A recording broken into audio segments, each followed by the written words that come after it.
hoje e o Mengão contará com muitas mudanças para a partida. Você verá também tudo sobre a possível chegada do Oscar, que se encontra livre no mercado no time do Flamengo. Mauro César também fala sobre a importância do Flamengo construir o seu próprio estádio de futebol. E o Flamengo fez seu último treino e chega em Aracaju com muita festa da torcida e recebe os jogadores com muita festa. Você verá essa e muitas outras notícias agora no nosso canal Futfla React.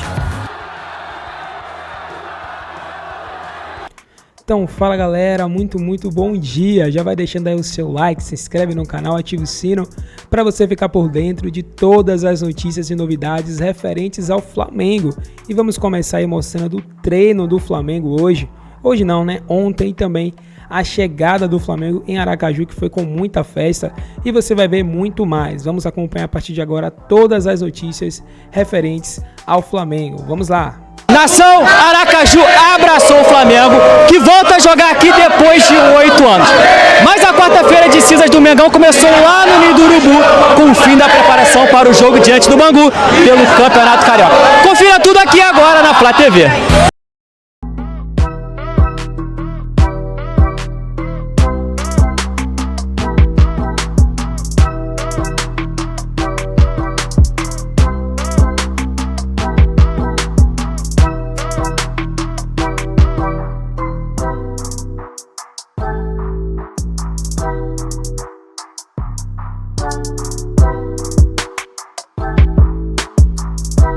O de Tite terá 3 desfalques: Eric suspenso, De La Cruz com dores no ombro e Alan, que realiza um trabalho de reequilíbrio muscular e controle de carga, não viajaram para Aracaju.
No estádio Batistão após 8 anos. No local, o Mengão soma 18 partidas, com 13 vitórias e um aproveitamento total de 77%.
Atenção aos horários, nação. Nesta quinta, a bola rola às 9h30 da noite para Flamengo e Bangu. Veto ao estádio. Portanto, Mauro, o Palmeiras já se planeja para atuar contra o Corinthians, dia 18, e contra o Mirassol, dia 24, na Arena Barueri. É uma guerra e agora os dois vão ficar fazendo de tudo, um para atacar o outro, né, Mauro? Eu não tenho nada que falar sobre isso, não. Isso é problema deles lá, os advogados que se virem, que se resolvam. Consultor jurídico, isso aí, né? Falar o que disso aí? É problema deles. Sinceramente, não tem nada para falar sobre isso. Agora, sobre jogar em Barueri, bem, o Palmeiras vai se acostumando a jogar em Barueri, né? Não tem muito jeito, né? De uma forma ou de outra, vira e mexe, tem que sair, porque algumas datas o estádio é cedido para shows. Agora, por conta da impossibilidade do gramado. Mas acho que a discussão do gramado sintético deveria ser uma outra discussão muito além dessa, né? Mais técnica, envolvendo os personagens, os atletas, mais gente falando sobre isso. E, na verdade, estão tirando um componente do gramado sintético e colocar um outro. Aliás, o Palmeiras tropeçou no gramado sintético lá de Santo André, né? Onde a bola parece mais viva do que nunca, né? Como uma criança quica naquele negócio, né? Nossa. Você é contra o gramado sintético? Eu, radicalmente, eu acho que não tem o menor cabimento. Nenhuma liga importante tem esse tipo de piso no mundo. Só aqui no Brasil, a gente está andando na contramão. Acho que para mim está ficando cada vez mais claro que é incompatível, não dá. E contra também o gramado ruim, como o do Maracanã, que é uma porcaria ali, aquela área da esquerda ali, está tudo detonado e tal. O gramado Maracanã é outro também, que é inviável, né? Não dá, né? Maracanã não dá. O jogo Flamengo e Volta Redonda, o Flamengo teve prejuízo, teve 43 mil pessoas no estádio, que é um público que lotaria o estádio do Palmeiras, o estádio do Atlético, quase lotaria o do Corinthians, e ainda assim o Maracanã é tão caro, é tanto desconto, é tanta coisa que paga, não dá. E além disso, aqueles shows que aconteceram, os clubes que são responsáveis hoje pelo estádio Fluminense e Flamengo são obrigados a ceder, né? Que pelo edital o Estado tem direito a tantas datas. Então põe lá Ivete Sangalo, põe lá o Paul McCartney, tudo arrebenta o gramado e faz o que for possível. Ah, mas o pessoal da Comebol deu um jeito porque ficou fechado um tempão, porque a empresa que fez a recuperação do gramado é a mesma que cuida do gramado do Maracanã, não foi outra não, foi a mesma. Mas para a final da Libertadores o estádio ficou fechado. E aí você recupera o gramado.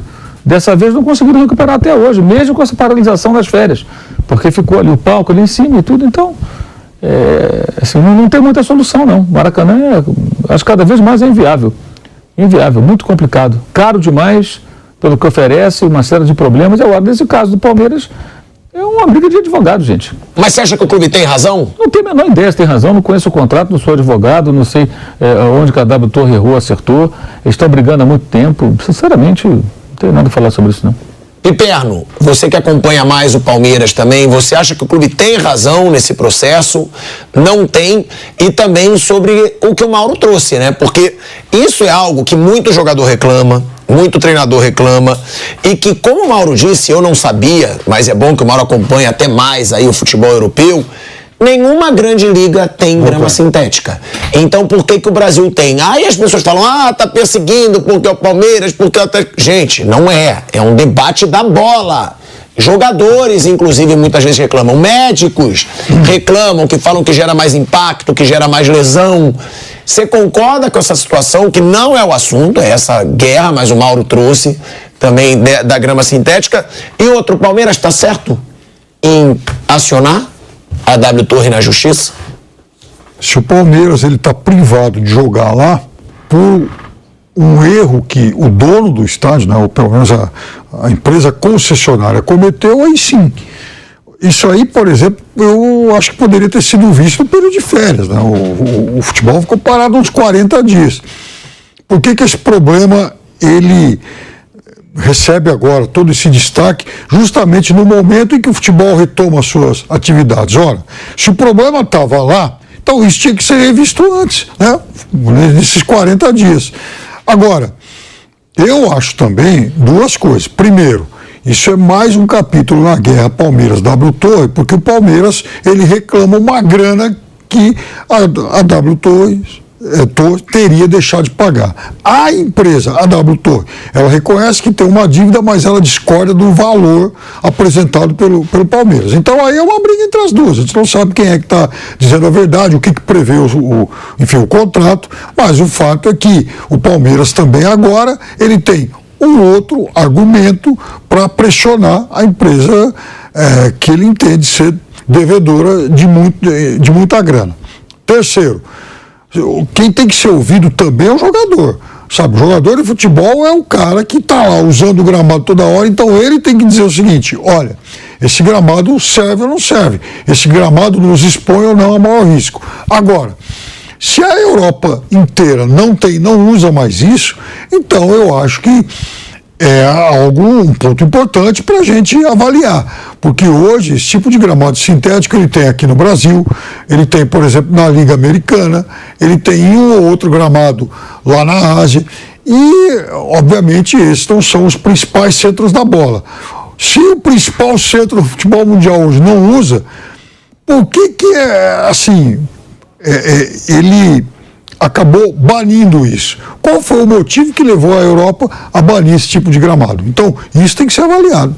Bruno. Essa situação, claro que o ideal, e a gente ouve isso dos atletas, é que tenha gramado natural em bom estado. É o básico. E alguns colocam essa alternativa do gramado sintético, como no estádio do Palmeiras tem shows, né, tem muitos shows lá. Então, eles dizem que é impossível manter um bom gramado natural com a quantidade de shows, mais jogos que tem no estádio. É um argumento. Mas o que eu acho que tem acontecido, que aí eu acho bem ruim, é que muita gente está meio que, assim, indo pelo caminho mais fácil, no sentido de que manter um gramado natural em bom estado dá trabalho. Então, vamos meter um sintético. Por exemplo, no Engenhão. O gramado era bem ruim mesmo. Lembro que o Brasil na Copa América de 21 jogou vários jogos lá e todo jogo o Tite reclamava, os jogadores reclamavam, o gramado era muito ruim. No Engenhão tem show também, mas, por exemplo, não tem tanto show como no estádio do Palmeiras. Será que era impossível ter um gramado natural bom ali? No próprio Palmeiras, será que era impossível? Porque o artificial também tá ruim. Será que era impossível tentar? Então, eu acho que muita gente acomodou nesse sentido, de nem tentar manter um bom gramado natural. Times grandes sofrendo. O Botafogo está fora da zona de classificação do Campeonato Carioca. O Vasco já andou enfrentando aí reveses, né? O São Paulo perdeu para a Ponte Preta no sábado de Carnaval. O Palmeiras empatou com o Santo André, pior time do campeonato, já tinha perdido a Supercopa para o próprio São Paulo. O Corinthians teve 5 derrotas consecutivas. O Bahia já perdeu lá no Piauí, na Copa do Nordeste. O Internacional já tropeçou, o Grêmio já tropeçou no Campeonato Gaúcho. Enfim, natural que seja assim. O Atlético Mineiro mesmo perdeu mais uma vez para o seu grande rival, o Cruzeiro, atuando no seu estádio. 2 jogos, 2 derrotas. O Flamengo ainda não perdeu. Por que o Flamengo não perdeu? Uma das razões está na defesa, que ainda não atingiu, evidentemente, o patamar esperado, mas já é uma defesa mais segura. E nesse vídeo, que tem um patrocínio do futebol, o Rafael Rabelo, do canal Falando de Tática, faz uma análise que você vai ver agora, tá? Sobre como o time do Tite se organiza com o De La Cruz, que é, digamos, entre aspas, o corpo estranho em relação ao ano passado, o grande jogador contratado, que tem que ser encaixado da melhor maneira possível, e de que maneira o Tite vai ajustando a defesa, que sofreu só um gol com ele, lá nos Estados Unidos, um daqueles amistosos, contra o Orlando, né? E no Campeonato Carioca sofreu um gol apenas no jogo que o Tite não estava. Era o Mário Jorge, o técnico, o time de garotos. E foi um gol que só aconteceu por conta de uma falha grave do Noga. Aquele zagueiro que já foi emprestado, inclusive, para o futebol português, ao Leixões, cometeu um erro grave contra o Nova Iguaçu, e o Carlinhos, atacante do time da Baixada Fluminense, marcou o único gol sofrido pelo Flamengo no Campeonato do Rio de Janeiro. O Flamengo que joga nessa quinta-feira, 9h30 da noite, contra o Bangu. O jogo em Aracaju. Né? E, convenhamos, né? Não é algo para ser desprezado, já é um sinal positivo. Mas tem muita coisa para se fazer. E o Rafael traz uma análise especial para você. O Flamengo defendendo. O time do Tite só sofreu um gol nesse ano de 2024. Foi contra o Orlando City. No Campeonato Carioca, o time sofreu um gol, mas era o time treinado pelo Mário Jorge. O time titular, o time do Tite, não sofreu gols no Campeonato Carioca 2024. Isso quer dizer que o Flamengo está defendendo de forma 100% segura, que não tem nenhum ajuste para ser feito? A resposta é não. Existem algumas situações que podem melhorar e eu quero apontá-las aqui para vocês. Lembrando que é óbvio que isso é natural, né? Estamos falando de um início de temporada e estamos falando de um Flamengo que está atacando de uma forma diferente e isso está impactando na forma como é que o time está defendendo também. E eu vou explicar isso tudo para vocês em detalhes agora. Bom, vamos falar primeiro do que está funcionando, né? Eu fui um grande crítico da forma como o Flamengo subia o seu bloco de marcação em 2023. Primeiro porque subia pouco, né? Achei que o Flamengo em 2023 optou muitas vezes por uma marcação em bloco médio, bloco baixo, Isso não me agradava. E quando subia o bloco, quando subia essas linhas de marcação, pressionava o adversário, fazia de uma forma bastante errada, deixando o Pedro muito sozinho, fazia um 4-2-3-1 e o Pedro ficava muito sobrecarregado, tendo que cuidar de 2 zagueiros e do goleiro muitas vezes. Então ele ficava ali correndo errado, correndo que um maluco, e o Flamengo não conseguia pressionar seus adversários. Esse ano o Tite mudou a estrutura para um 4-1-3-2. Então vocês estão vendo aí esse 3-2 aí, o Gerson avança um pouco mais, encaixa no volante adversário normalmente. Você tem o Cebolinha e o De La Cruz também alinhados ali ao Gerson, tá? E o Arrascaeta se junta ao Pedro, né? Para poder pressionar mais esses zagueiros adversários. Essa estrutura tem sido muito eficiente. O Flamengo incomodou bastante o Botafogo, né? E também conseguiu incomodar bastante o Vasco, tá? A gente tá vendo aqui o jogo contra o Botafogo. Tem também aqui o Flamengo pressionando o Vasco na mesma estrutura, tá vendo?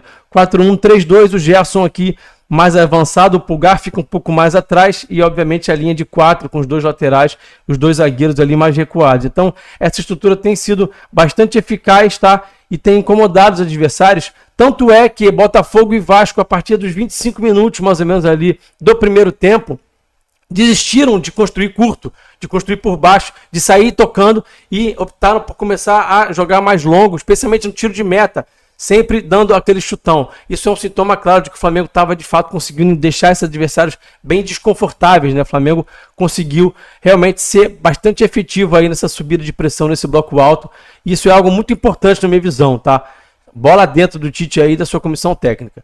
Agora vamos falar um pouquinho sobre a questão do De La Cruz, né? Que impacto que a mudança do De La Cruz traz para o time ofensivamente e a forma como o time ataca também impactando na forma como o time defende. O De La Cruz é um jogador bem diferente do Luiz Araújo, né? Um jogador que gosta de tabelar, de se associar com os companheiros, né? Ele não é um jogador de 1 para 1, de drible, que vai tentar ganhar as costas do adversário. Ele é um jogador que vai começar muitas vezes de uma posição mais ali à direita, como vocês estão vendo aí na imagem, mas ele muitas vezes vai afunilar para dentro, né? Porque ele é um jogador mais de trabalhar essas tabelas, né? Ele não vai ficar ali para ficar em 1 contra 1 com o lateral. Então a gente vê em alguns momentos o Flamengo nessa estrutura aqui. Quando o Flamengo está começando a construir suas jogadas, o De La Cruz afunilar um pouquinho mais para dentro. O Flamengo, inclusive, até apresentando em alguns momentos essa estrutura de losango. A gente viu muito isso nos jogos contra o Orlando City e contra o Vasco. O Cebolinha dando amplitude aqui, bem aqui do meu lado, né? O Cebolinha aqui sendo esse cara que vai dar amplitude, que vai largar o campo do lado esquerdo, e o Varela sendo o cara que vai largar o campo do lado direito, tá? A ideia aqui é potencializar esse jogo de tabela entre esses jogadores como De La Cruz, Pulgar, Arrascaeta, né? O próprio Gerson também. E aí, só que isso cobra um preço, né? O fato desses jogadores estarem muito juntos aqui nessa região do campo, quando o Flamengo avança, quando o Flamengo vai chegar em último terço, vai ficar ainda mais próximo do gol do adversário, a gente viu muitas vezes, especialmente nos jogos contra o Orlando City e Vasco, o Flamengo nessa estrutura aqui. Então, quando o Flamengo tem muita gente agrupada numa região do campo, vai deixar uma outra região do campo vulnerável, que é essa região do campo que está apontada aqui, né?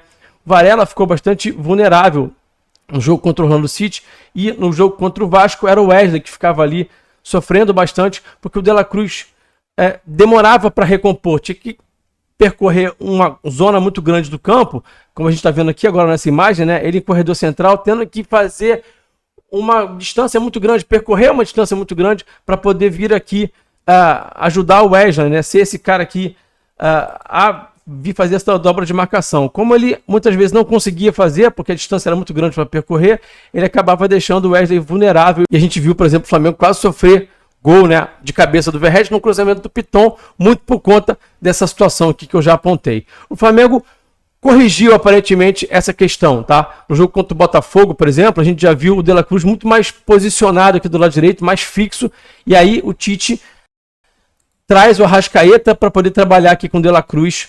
Ao invés de levar o De La Cruz para o corredor central para trabalhar com o Arrascaeta, com o Gerson, com o Pulgar, ele trouxe o Arrascaeta um pouquinho mais para esse lado direito, e aí esses jogadores têm que se deslocar menos, fica mais fácil para eles estarem nas posições que eles devem estar, né?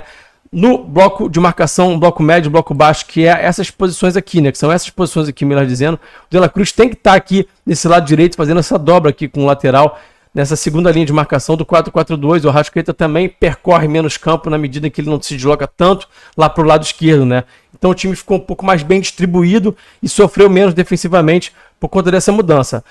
Essa forma do Flamengo atacar em 2024 de muita tabela, né? A bola rodando aqui entre esses jogadores aqui, como Pulgar, Gerson, Arrascaeta, esses caras trocando passes aqui nessa região mais central do campo. Isso é muito bacana quando funciona, é muito bonito de ver o time tabelando curto, é muito legal de ver quando saem os gols através desse tipo de jogada. Só que isso demanda movimentos coordenados, e esses movimentos ainda não estão tão coordenados, né? O Flamengo ainda é início de temporada, então isso ainda precisa amadurecer mais. Quando isso não acontece de uma forma muito eficaz, isso gera o quê?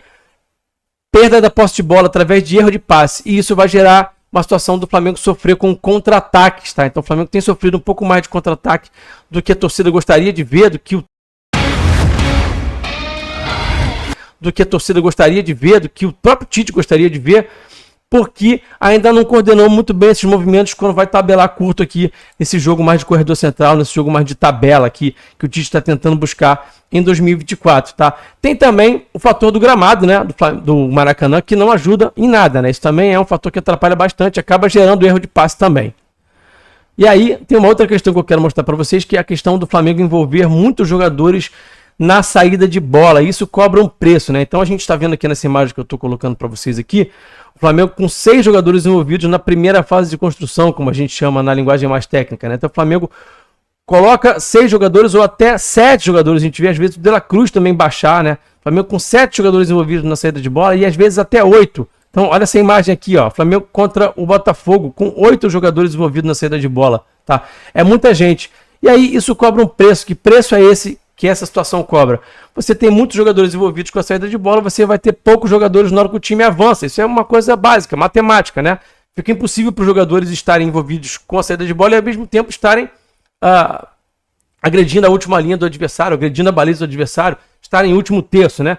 O campo é muito grande, demanda que eles percorram uma distância que muitas vezes não é possível que eles façam isso, já que estão envolvidos lá na saída de bola, no campo de defesa do Flamengo. Então a gente vê muitas vezes o Flamengo aqui, ó, só com 4 jogadores tentando agredir a última linha de marcação. A gente está vendo aqui o Varela só com uma linha de passe disponível, que é o De La Cruz. E aí com isso o Flamengo fica em inferioridade numérica e isso gera o quê? Perda de posse de bola também gera erro de passe. No Flamengo, inferioridade numérica acaba sofrendo e o adversário consegue retomar a posse de bola e consegue contra-atacar, tá? Então isso é algo que pouca gente tem observado e que me chamou bastante atenção, especialmente no jogo contra o Botafogo. Olha aqui o De La Cruz bastante isolado, com o Pedro e o Gerson bastante distantes dele aqui, e pouca linha de passe disponível, tá? Então isso acaba gerando, como eu já falei, erro de passe, perda de posse de bola e situação de contra-ataque contra o Flamengo. Só para deixar claro, né, gente, isso aqui não é uma cornetada ao trabalho do Tite, muito pelo contrário, né? Eu entendo como algo muito natural. Se ele está buscando uma forma diferente de atacar, isso pode gerar e está gerando impactos na questão defensiva e esses ajustes vão acontecendo à medida que o trabalho vai amadurecendo. Nada mais natural do que o time precisar de ajustes nessa época do ano, tá? E eu quis trazer aqui para vocês hoje, nesse conteúdo, algumas questões defensivas que, apesar do time estar sofrendo pouco gol, alguns ajustes defensivos ainda precisam ser feitos para que o time se torne ainda mais sólido. Fechado? Antes de mais nada, quero dar parabéns para minha querida Viradouro, campeã da escola de samba em 2024. Poxa, Benê, mas é a escola de samba? Pois é, mas para quem gosta de coincidência, vai uma aí. A última vez que Viradouro foi campeã na escola de samba, Viradouro, que é da minha cidade, a querida Niterói, eu amo Niterói. A última vez que a Viradouro foi campeã foi em 2019. 2019, Flamengo, Viradouro campeão agora em 2024. Será um sinal? Só o tempo dirá, mas para você que gosta de coincidência, trouxe essa curiosidade para vocês aí.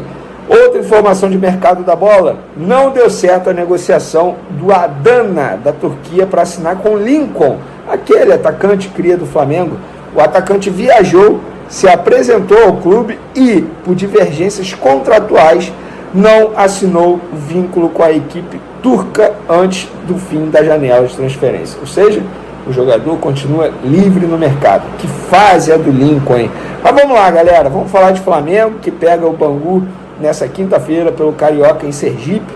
E a última vez que o Flamengo jogou em Sergipe foi 8 anos atrás. Será que vocês vão recordar qual foi o jogo? Vamos lá. Em 2016, quando o Flamengo ainda era comandado por Muricy Ramalho, o Flamengo enfrentou o Confiança, mas perdeu por 1-0 no jogo que foi válido pela primeira fase da Copa do Brasil. Antes desse duelo aí com Confiança, o clube só tinha feito mais um jogo no estado, nesse século, tá? Que foi na vitória por 2-1 sobre o Racing da Argentina, em amistoso no Batistão em 2003. Caramba, vocês lembravam dessa? Acho que não, então fica aí a curiosidade para vocês. E para esse jogo, dessa quinta-feira contra o Bangu, o técnico Tite não vai poder contar com Pulgar, suspenso, De La Cruz e Alan. Pois é, o Flamengo divulgou nas redes sociais situação sobre De La Cruz e Alan. Anota aí.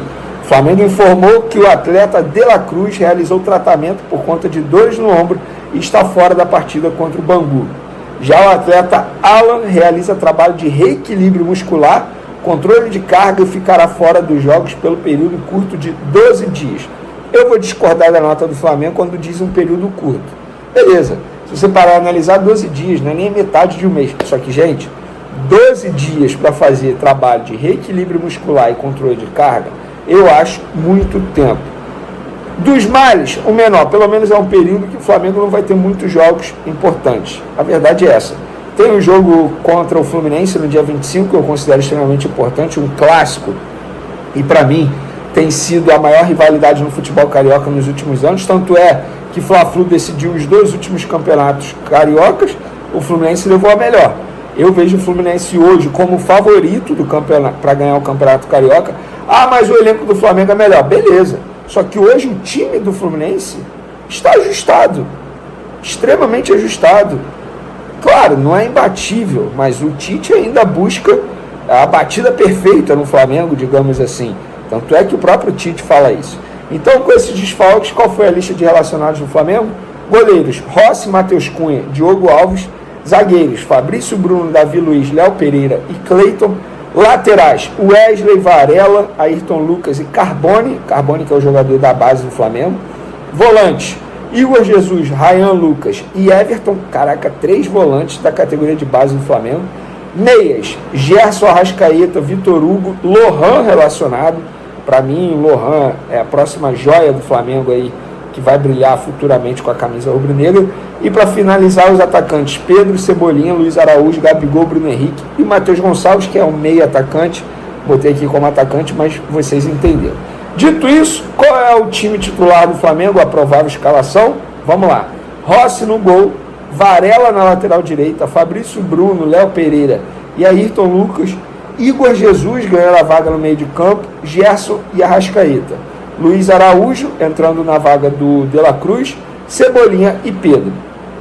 Eu acho correta a escolha tanto pelo Igor Jesus quanto pelo Luiz Araújo.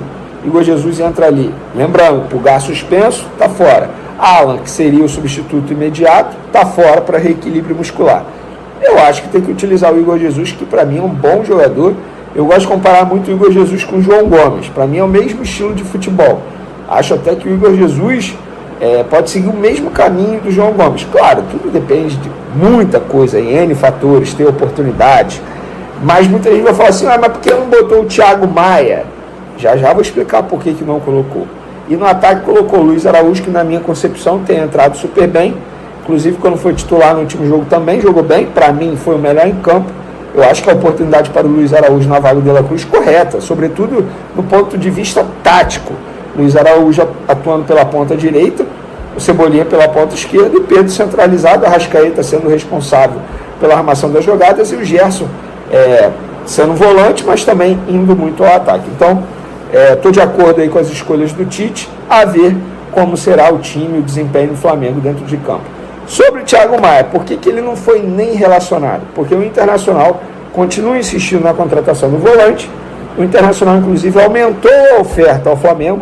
A última oferta do Inter ao Flamengo foi 3 milhões de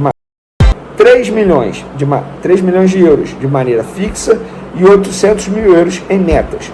Agora o Internacional aumentou a oferta, mas não chegou aos 5 milhões de euros que o Flamengo pede para vender o jogador. O que me falaram, um pouco mais de 4 milhões de euros. Foi isso que me falaram só.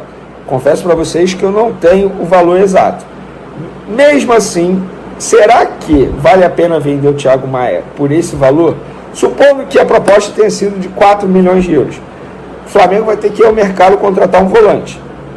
O jogo contra o Bangu mostra isso. Pulgar suspenso, Alan fazendo reequilíbrio muscular. Não dá para você botar uma pressão toda no Igor Jesus. Eu acho que o Igor Jesus ele tem que fazer um trabalho, indo aos poucos, para não queimar etapas, tal como fizeram com o João Gomes, para não botar essa pressão toda no Igor Jesus. O Flamengo, com 4 milhões de euros, vai conseguir contratar um bom volante no mercado? Um volante com o potencial do Thiago Maia? Não vive boa fase no Flamengo, concordo, mas é bom jogador. É um reserva de luxo, digamos assim. O Flamengo vai conseguir contratar? A pergunta é essa. O questionamento é esse. Eu fico um pouco receoso. Para vender o Thiago Maia ao Internacional, tem que ter um jogador bem encaminhado para a posição. O Flamengo vai viver ano conturbado. Muitos jogos, Copa América, o futebol brasileiro não vai parar. Vale o risco? Fica essa pergunta e eu quero que você dê sua opinião, torcedor rubro-negro. Vale a pena vender o Thiago Maia, que seja por 4 milhões de euros? Vale? Pode comentar à vontade aí. Mateuzinho, situação próxima do anúncio, o Flamengo, repito, só vai liberar o jogador depois que o Corinthians assinar toda a documentação, e tá certo, não vou ficar falando, me estendendo muito sobre isso, que eu já falei demais, o Flamengo tá certo. Léo Ortiz, nenhuma novidade também, o Flamengo tem interesse, a proposta está na mesa, o Red Bull Bragantino já avisou que pelo valor oferecido pelo Flamengo não vende o jogador, e fica nesse impasse aí. Então, galera, para finalizar aqui agora, vamos para a notícia, né? A notícia do Oscar, que já foi veiculado muitas vezes aí ao Flamengo, né? Um jogador que se colocou também à disposição, revelou seu desejo de atuar no Flamengo, e aí, novamente, volta aí a falar sobre ele, porque, segundo o site aqui, Coluna do Fla, o meia aceita diminuir seu salário após ficar livre no mercado. Então o Oscar ele vai ficar livre no mercado este ano, né? Ele não vai renovar com o seu time lá da China, né? O Xangai. E aí com isso, né? Ele, que é um desejo antigo do Flamengo, né? Muita gente sabe, né? O Flamengo há um tempo atrás tentou contratar, ele tentou ver, né, umas possibilidades e tal, mas acabou ficando um pouco difícil, porque o time, né, da China não queria liberá-lo e ele tinha ainda alguns anos de contrato. Isso foi 2022, né? Se eu não me engano. Então, ele tinha ainda 2 anos de contrato, então ficou muito difícil. Mas agora, ele vai encerrar seu contrato, né, com o Xangai lá, no mês novembro deste ano, que vai se encerrar. Então, ele já pode estar assinando já um pré-contrato, se ele quiser, totalmente de graça, para poder vir para o time que ele quiser, né? Ou até antes, se ele talvez conseguir lá conversar com o seu clube, né, conseguir ter um acordo, o clube do Brasil, né, com o clube dele atual, ele pode vir até antes. Então, nesse momento, o Oscar ele pode ser aí possibilidades para vários times, mas como ele se mostrou, né, um jogador que está interessado em vir para o Flamengo, claramente agora aí parece que essa possibilidade se tornou ainda maior.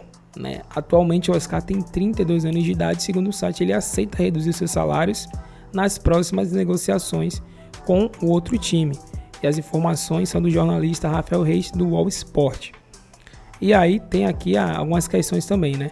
Quanto que ele recebe? Atualmente, né, indo para a sua 8ª temporada, ele recebe 24 milhões de euros por ano, ou seja, 128 milhões de reais por ano, é muita grana, né? Se formos colocar aí por mês, dá basicamente aí mais de 10 milhões por mês, né? Por assim dizer, uns 10 milhões e quebrados por mês. Isso é muito dinheiro, né? Para um jogador. Mas lá na China pagavam isso para ele, né? Pagaram isso, ele realmente ganhou muito dinheiro lá na China. Mas agora ele decide aí sair de lá, porque é muito diferente, né? Muito diferente você jogar em um clube da China e você jogar em um clube no Brasil, né? Um clube onde ele nasceu, né? No Brasil, eu falo o país que ele nasceu, em um clube da massa, em um clube que realmente se interessou também em contratar ele. Muitos torcedores pediram a contratação do Oscar, né? Até mesmo em redes sociais. E aí ele se animou muito com essa possibilidade. Então é diferente você estar na China, né? E jogando em um país, né, que ele não se identifica tanto assim, com pessoas também que são diferentes, né? Costumes diferentes, embora ele já até se adaptou, e jogar no Brasil. Então ele vive aqui, né, segundo o próprio site, vive a expectativa de se acertar com o novo clube. E claro, né, que o Flamengo se prepara aí no próximo compromisso da temporada. Isso quer dizer que o Flamengo vai fechar com ele agora? Não, isso não quer dizer. Mas é uma possibilidade. É uma possibilidade porque se ele vem de graça, o Flamengo não precisa comprar o jogador. Aí só teria que ver a questão de salários. Como ele já aceitou reduzir, se ele ganha 10 milhões, que o Flamengo não vai pagar esse valor, né? Nenhum jogador hoje no Brasil ganha esse valor. Então ele teria que reduzir bastante, significativamente, esse salário dele, né? Para poder vir para o Flamengo. Acho que o máximo que o Flamengo poderia pagar para ele seria 1,5 milhão, né? Eu imagino 1 milhão e 800 mil, dependendo da situação. Mas ele está livre no mercado e tem interesse sim de atuar pelo Flamengo, como ele já demonstrou. Nós ficaremos aqui atentos a qualquer situação, né? E aí a gente vai estar trazendo para vocês qualquer informação referente a isso, né? Se o Oscar ele pode estar pintando no Flamengo, seria uma contratação assim muito interessante, porque ele poderia estar substituindo o Arrascaeta. Lembrando que esse ano tem Copa América, então a Arrascaeta deve ser convocado. O Flamengo vai ficar uns 10 jogos, basicamente, aí sem Arrascaeta, sem De La Cruz, sem Pulgar, que devem ser convocados também, sem Varela, sem Vinha, e sem contar alguns jogadores do próprio Brasil que podem pintar na seleção. E Gerson, Pedro, Gabigol, talvez o Cebolinha, enfim, a gente não sabe, né? O Dorival que tá agora no Brasil. Então o Oscar poderia ser uma boa opção também para o Flamengo, pensando justamente nesse período, né? Visto que ele faz funções ali semelhantes ao do Arrascaeta. Mas essa informação, galera, se você aí achou interessante, se você não gostou, comenta também aí. Se você acha que o Flamengo não deve investir nesse jogador, você tem todo o direito também de deixar o seu comentário. Eu acho que se ele aceitar reduzir o seu salário significativamente, o Flamengo pode sim investir nele, eu acho, né?